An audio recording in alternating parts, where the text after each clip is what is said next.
ရှိတယ်အဲ့ဒါတော့တမိုင်းဝင် RUSU ရန်ကုန်တက္ကသိုလ်ကျောင်းသားများတမကအစားအုံပဲဒီနေရာကနိုင်ငံရေးခေါင်းဆောင်လောင်းတွေကိုမွေးထုတ်ပေးနေရာကြီးတမကကန်တင်းမှာလက်ဖေးတောင်းရင်လှုပ်ကြတယ်နိုင်ငံရေးဒီဘိတ်တွေကိုများနားထောင်လိုက်ရင်လေပါဇက်အဟောင်းသားဖြစ်သွားမယ်သူတို့ဆွေးနွေးကြတာရက်ကွက်တဲ့ရန်ဖြစ်တယ်လို့ဆဲဆိုညင်းခုန်နေကြတာမဟုတ်ဘူးဒသနာတွေအတွေးခေါ်တွေကဘာအမြင်တွေနဲ့အချက်ချက်ကြောင်ညင်းခုန်ကြတာကျောင်းသားဆိုတာစာကြက်တဲ့ကြက်တူရွေတွေမဟုတ်ဘူးတိုင်းပြည်ကမ်းစမောပုံဖော်မဲ့ပညာတတ်ခေါင်းဆောင်တွေဆိုတာဒီလူတွေရဲ့အမူအရာတွေကတက်တည်ပြနေ1962ခုနှစ်ဧပြီလမှာစင်ကာပူဝန်ကြီးချုပ်လီကွမ်ယူရန်ကုန်တက္ကသိုလ်ရောက်လာခဲ့ဘူးတယ်ခန္ဓာထဲဝါတဲ့ဘွယ်နှင်းတပင်ခမ်းမကြီ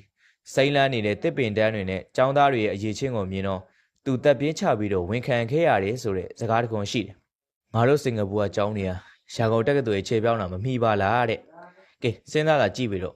ဒီနေ့အာရှကြားဖြစ်နေစင်ကာပူကတော့အားကြခဲ့ရတဲ့ပညာရေးအရှိန်ဝါငါတို့စီပါရှိခဲ့ဘူးတယ်ကဲမင်းတို့နာကျင်စရာမိကုန်းတစ်ခုလောက်မေးမယ်အဲ့ဒီတုန်းကကျောင်းသားတွေကပညာကိုတိုင်းပြည်ပြောင်းလဲဖို့လက်နက်အဖြစ်ကိုသုံးခဲ့ကြတာဒီနေ့ခေတ်မှာတော့ငါတို့ကဘွဲလက်မှတ်တစ်ခုကိုအလုံးလျှောက်ဖို့စာရွက်တရွက်ထက်ပို့ပြီးတော့တန်ဖိုးထားတတ်ကြသေးရဲ့လားရန်ကုန်ဆိုတာရှက်စကင်ဝစ်စုံဝစ်ထားတဲ့တထေးတွေနဲ့ပတ်စံအိတ်ကြီးပဲဖောင်းနေတဲ့မျိုးမဟုတ်ဘူးဒီမျိုးကြီးမှာဝိညာဉ်ရှိတယ်အဲ့ဒီဝိညာဉ်ကိုဘယ်မှာသွားရှာမလဲပထမဆုံးတက္ကသိုလ်ရေးသားလမ်းနဲ့အင်အားကံပေါင်ဘက်ကိုခြေဦးလှည့်ကြည့်မယ်အခုခေတ်မှာတော့အင်အားကံပေါင်ဆိုတာမိုးလင်းမိုးချုပ်ထီးတွေစီနေတဲ့ကပယ်တွေနဲ့နေရာဖြစ်ချေဖြစ်မယ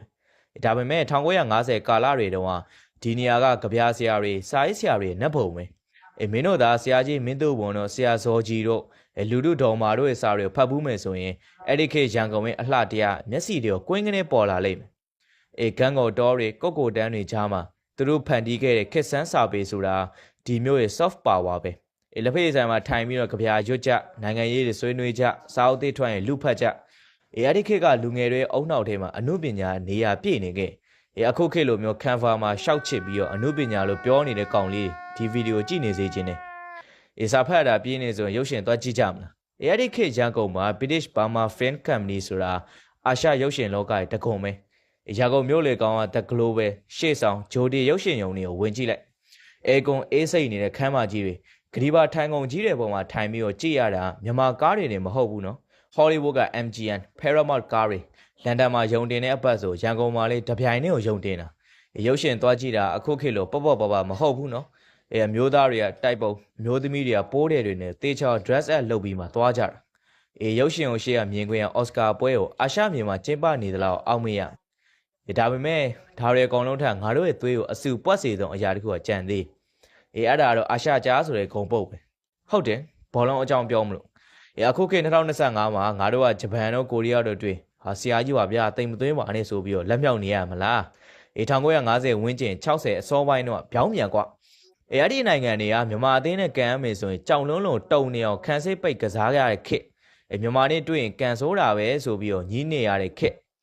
်မြန်မာဘောလုံးလောကရဲ့ဖခင်အာရှတိုက်အကောင်းဆုံးဘောလုံးသမားဗိုလ်မှူးကြီးစုပဟာဒူးကိုသိကြတာသူ့ရဲ့ကစားကွက်သူ့ရဲ့ခေါင်းဆောင်မှုအောက်မှာမြန်မာအသင်းကအာရှကိုစိုးမိုးခဲ့သူကွင်းထဲဝင်လာပြီဆိုရင်တစ်ဖက်အသင်းကနောက်တန်းတွေကိုခြေထောက်တုံကြ1950ပြည့်လွန်နှစ်တွေကမြန်မာဘောလုံးရွှေခေတ်အစပြိုးချိန်ပဲ1954မနီလာအာရှအားကစားပွဲတော်မှာမြန်မာကအာရှအင်အားကြီးဂျပန်ကိုသေကစားနိုင်ခဲ့တယ်ဒါကအမည်ပဲရှိသေးရနော်1969ခုနှစ်ရောက်တော့ SEAB Game အရှေ့တောင်အာရှကျွန်းဆွယ်အားကစားပြိုင်ပွဲမှာမြန်မာထိုင်းကို3ဂိုးမရှိနဲ့ပြက်ပြက်သားသားအနိုင်ယူပြီးတော့မြန်မာအသင်းကရွှေတံဆိပ်ဆွတ်ခိုးခဲ့ရဖိုင်နယ်မှာထိုင်းကိုနိုင်တာနော်အခုငါတို့ထိုင်းကိုမနိုင်တာဘယ်နှစ်ရှိပြီလဲပြန်တွေးကြည့်လိုက်ဒီခေတ်ကမြန်မာဂျာစီအင်ဂျီရင်ဘတ်မှာကတ်ထားတဲ့ဒေါင်းတံဆိပ်ကိုမြင်ရင်အာရှတခွင်ကလေးစားသမှုတွေကိုကြည့်ခဲ့ရအောင်ဆန်းခွင်းထဲမှာမြန်မာဟေ့လို့ပရိသတ်တွေဟိနေအောင် online အဲ့ဒီအတန်အာရှတိုက်လုံးတုံခါသွားစေတဲ့ခေတ်ငါတို့စီမှာတကယ်ရှိခဲ့ဘူး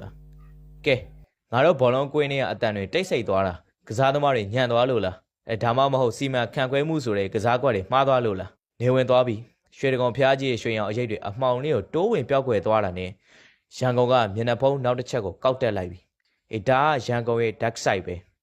1950ရန်ကုန်ရဲ့ညဘက်ကဟောလိဝုဒ်ကရိုက်တဲ့အဖြူမဲမှုကင်းရုပ်ရှင် Fan Noir တွေနဲ့တူတယ်လှပတယ်ဆွဲဆောင်မှုရှိဒါပေမဲ့အချိန်မျိုးတနက်တန်ကြားရနိုင်တယ်စုလေဖျားနာမည်ကျော် Grand Hotel ကိုဝင်ကြည့်ကြတကားဖွင့်လိုက်တာနဲ့နှာခေါင်းနဲ့အရင်ဆုံးတိုးဝင်လာမှာက Secret Migo ငွေတွေနဲ့ရောနေတဲ့နိုင်ငံခြားအရက်နဲ့